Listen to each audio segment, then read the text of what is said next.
এটা র্যাবের বিরুদ্ধে অভিযোগ। আগে যেটা হয়েছিল যে তাকে গ্রেপ্তার করে নিয়ে মামলায় দেয়া এবং তিনি যে প্রতিকারগুলো চেয়েছিলেন আদালতের কাছে সেটা হচ্ছে যে ওনার বিরুদ্ধে যে মামলা মিথ্যা মামলাটা হয়েছিল সেগুলো নিয়ে কিন্তু হাইকোর্টে নানান কথাবার্তা হয়েছে, কিন্তু ওনাকে যে গুম করে রাখা হয়েছে, যে সিক্রেটলি তাকে নিয়ে যে আইন বহির্ভূতভাবে গোপন কারাগারে আটক রাখা, এইটার ব্যাপারে কিন্তু আজকে এসেছেন, যেটা কখনো কোনো আদালতে এই বিষয়টি উত্থাপিত হয়নি। দুটো অভিযোগ জমা পড়েছে। একটা হচ্ছে এই গণ আন্দোলনে একজন ডাক্তার সজীব সরকার, যিনি 18ই জুলাই উত্তরায় আজমপুরে আন্দোলন চলাকালে তিনি বুকে গুলিবিদ্ধ হয়ে শাহাদাত বরণ করেছিলেন। একটা গুলি তার বুকের বাম পাশে ভেদ করে পিঠ দিয়ে বের হয়ে চলে যায়। তিনি ডাক্তার ছিলেন। তাকে তাৎক্ষণিকভাবে উত্তরা আধুনিক মেডিকেল কলেজ হসপিটালে ভর্তি করা হয়। তার কাছে একটা ফোন ছিল, তার কোনো এক বন্ধু সেই ফোনে কল করার পরে সেই হসপিটাল থেকে বলা হয় যে তিনি আহত অবস্থায় হসপিটালে আছেন। তখন ডাক্তার সজীব সরকারের ছোট বোন স্বর্ণা আমাদের সাথে আজকে এখানে উপস্থিত আছে। সে হসপিটালে গিয়ে তার ভাইয়ের লাশটা আইডেন্টিফাই করে এবং দেখতে পায় যে সে বুকের মাঝখানে গুলিবিদ্ধ, এবং তখন সে শাহাদাত বরণ করেছে। পরবর্তী সময়ে সেখান থেকে লাশ নিয়ে গিয়ে তারা পারিবারিকভাবে দাফন করতে বাধ্য হন, কারণ কোনো পোস্টমর্টেম করার সুযোগ ছিল না। সেই লাশটা বের করাটা বরাবরের মতোই খুবই চ্যালেঞ্জিং ব্যাপার ছিল। চারিদিকে অসংখ্য গুলিবৃষ্টি হচ্ছিল, রাস্তায় রাস্তায় মাইক্রোবাস আটকিয়ে ছাত্রলীগ যুবলীগের যারা গুন্ডা বাহিনী ছিল তারা তাদেরকে রেসিস্ট করার চেষ্টা করেছে। এই অবস্থার মধ্য দিয়ে তারা লাশ পারিবারিকভাবে নিয়ে দাফন করেন। সেইটার জন্য আজকে ওনারা এখানে মামলাটা দায়ের করেছেন, অভিযোগ দায়ের করেছেন। আপনাদেরকে বলে রাখি, এই একই ঘটনায় ওনারা কোর্টে একটা মামলা দায়ের করেছিলেন ইতিমধ্যে। পরবর্তী সময়ে ওনারা যখন জানতে পারেন যে যেহেতু এই অপরাধগুলোর বিচার সাধারণ আদালতে হবে না, সেই কারণে ওনারা পুরো অভিযোগটা আবার এই প্রসিকিউশনের কাছে জমা দিয়েছেন। আমরা ইতিমধ্যে আপনাদেরকে ব্যাখ্যাও করেছি যে যদি ইতিমধ্যে কোনো মামলা এরকম হয়ে থাকে, সেই মামলাগুলো কিন্তু আন্তর্জাতিক অপরাধ ট্রাইব্যুনালের তদন্ত সংস্থা বা প্রসিকিউশনের কাছে প্রজ্ঞাপনের মাধ্যমে পাঠিয়ে দেওয়া হবে বা আনা হবে, কারণ এটার বিচার সাধারণ আদালতে করা সম্ভব নয় বলে এগুলো আলটিমেটলি আমাদের কাছে আসবে। এই বিবেচনা থেকেই ওনারা এটা এখানে দায়ের করেছেন, সেটা আমরা আজকে গ্রহণ করেছি। ইতিমধ্যে ওই একই জায়গায় ওই মানারাত ইউনিভার্সিটির আরেকজন ছাত্রের কথা, যেটা শাকিল হোসেন, সেটা একটা অভিযোগ আমাদের কাছে কিন্তু আগের দিন তারা দিয়েছেন। একই সময় ওই জায়গাতে সেই শাকিল হোসেনও সেদিন শাহাদাত বরণ করেছিল। এটা হচ্ছে ডাক্তার সজীব সরকার সংক্রান্ত অভিযোগ। দ্বিতীয় আরেকটি অভিযোগ আজকে আমাদের কাছে এসেছে। আমাদের এখানে উপস্থিত আছেন ডাক্তার ইশরাত রফিক ঈশিতা। উনি একজন ডাক্তার, ইউএসের একটা বিশ্ববিদ্যালয় থেকে তিনি পিএইচডি করছিলেন। ময়মনসিংহের কমিউনিটি বেসড মেডিকেল কলেজ হসপিটালে তিনি ডাক্তার ছিলেন।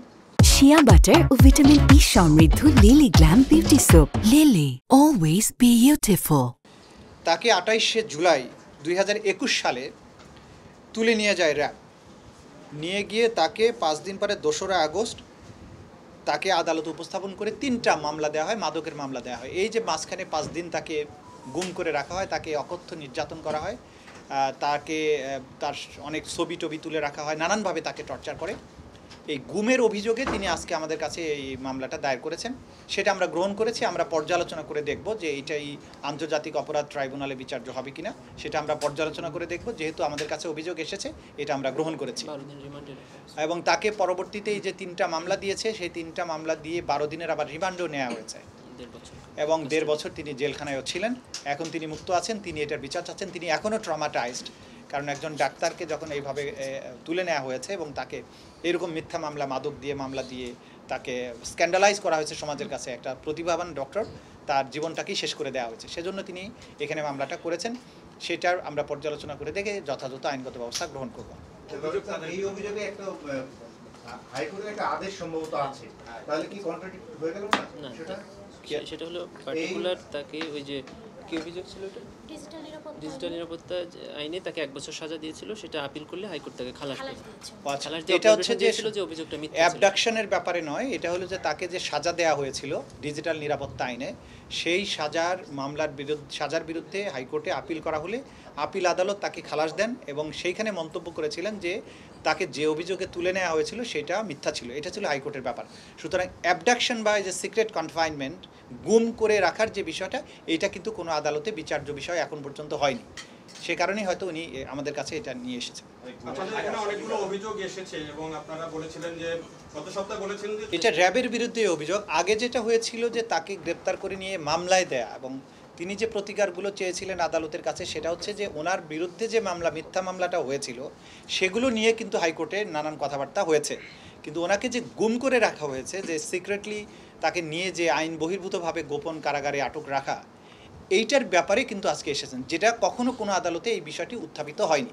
আসলে কি ওনাকে স্পেসিফিক কোনো নাম উল্লেখ করেছেন কিনা? হ্যাঁ, 7 জনের নাম বাহিনীর বিরুদ্ধে নাকি একটা নাম যদি বলতেন। মামলাটা কি বাহিনীর বিরুদ্ধে না সুনির্দিষ্টভাবে নাম উল্লেখ করেছেন, নামগুলো উনি ওনার মুখ থেকে আপনি হ্যাঁ, শুনে নেবেন। ওনারা- আমরা এইখানে ব্রিফ করছি না ওনাদের। 6 জন না 6 জন ওনাদের কাছে শুনে নিতে এই পারবো। ধরনের অপরাধের শাস্তি কি? শাস্তি তো আদালত নির্ধারণ করবেন, এবং না, মানে এটা আইনে কি আছে? আইনে ধরেন এই যে যদি ক্রাইমস ট্রাইব্যুনাল অ্যাক্টের আন্ডারে বিচার্য হয়, এটা বিচার্য হবে কি হবে না সেটা কিন্তু একটা প্রথম প্রশ্ন আছে। যদি ক্রাইমস ট্রাইব্যুনালের আইনে বিচার্য হয়, সেখানে আইনের মধ্যে কিন্তু বলা আছে যে মৃত্যুদণ্ড কিংবা অন্যান্য দণ্ড, সেটা ট্রাইব্যুনাল গ্র্যাভিটি অনুযায়ী সেন্টেন্সিংয়ের ক্ষেত্রে ট্রাইব্যুনাল তার ডিসক্রিশন প্রয়োগ করে কিন্তু দেবেন, কিন্তু সেটা আবার এই ক্রাইমস এগেনস্ট হিউম্যানিটির মধ্যে পড়বে কিনা সেটা আগে যদি বাছাইয়ে বাদ পড়ে যায় তাহলে সাধারণ কোনো আদালতে এটা চলে যাবে। তো সেই বিষয়টা আমরা পর্যালোচনার পরে বলতে পারবো, কিন্তু যখনই ট্রাইব্যুনালের আইনে আসবে, ট্রাইব্যুনালের আইনে যে সাজা বলা আছে সেই সাজার মধ্যেই করতে থাকতে হবে। সরকারের ক্ষেত্রেও অভিযুক্ত কয়জন? কতজন?